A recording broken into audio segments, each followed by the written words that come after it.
እርግዝና በስንት ቀን ይታወቃል? ይህ ጥያቄ በብዙ ሴቶች ዘንድ በብዛት የሚነሳና ግራ የሚያጋባ ጉዳይ ነው።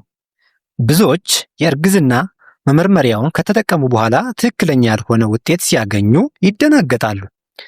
እንደ ጤና ባለሙያ ዛሬ ትክክለኛውን ጊዜ እንዴት እንደሚጠቀሙበትና ምርመራው መቼ መደረግ እንዳለበት በሳይንሳዊ መንገድ አሳያችኋለሁ።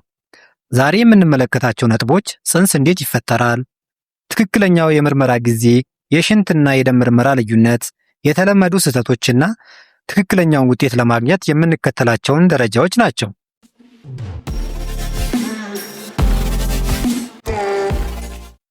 በመጀመሪያ ጽንሱ እንዴት እንደሚፈጠር እንመልከት። ግብረ ስጋ ግንኙነት ከተፈጸመ በኋላ ጽንስ ወዲያውኑ አይፈጠርም። እንቁላል ከወንድ ዘር ጋር ይገናኛል። ከዚያም ወደ ማህፀን በመሄድ ግድግዳው ላይ ይተከላል። እዚህ ጋር ነው ዋናው ነገር ያለው። ሰውነታችን እርግዝናን ለማወቅ የሚጠቀምበት ሆርሞን ኤችሲጂ ይባላል። ይህ ሆርሞን የሚመረተው ጽንሱ ማህፀን ግድግዳ ላይ ከተተከለ በኋላ ነው። ስለዚህ የሰውነትሽ ሆርሞን በሽንት ወይም በደም ውስጥ ታይቶ ምርመራው አዎንታዊ እንዲሆን ጽንሱ መተከሉን ማረጋገጥ አለበት። ይህ ደግሞ ቢያንስ ከ10 እስከ 14 ቀናት ይፈጃል።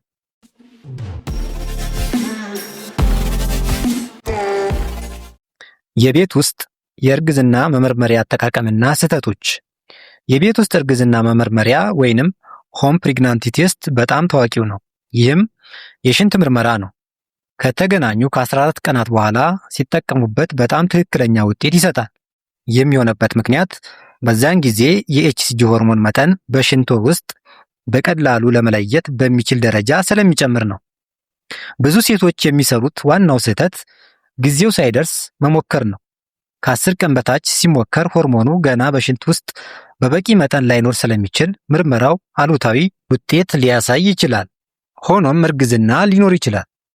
ይህ ደግሞ ፎልስ ኔጌቲቭ በመባል ይታወቃል። ሌላው ስህተት ደግሞ ምርመራውን በማታ ማድረጋቸው ነው። ማታ ላይ የሽንት መጠን ስለሚቀንስ እና ሽንቱ ስለሚቀላቀል የኤችሲጂ ሆርሞን መጠኑ በጣም ትንሽ ሊሆን ይችላል።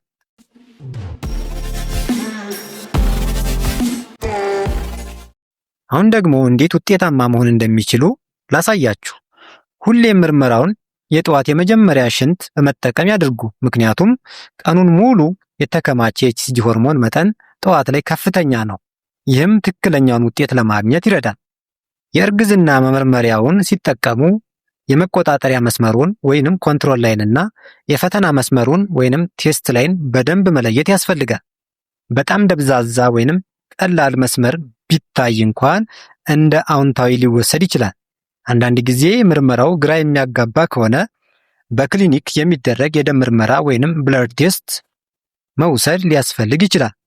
የደም ምርመራ ከሽንት መመርመሪያ ቀደም ብሎ ማለትም ከ10 ቀን በኋላ እርግዝናን ለማረጋገጥ ይረዳል። በአጠቃላይ ለትክክለኛ ውጤት ቢያንስ 14 ቀናትን መጠበቅ የተሻለ መሆኑን መዘንጋት የለብሽም።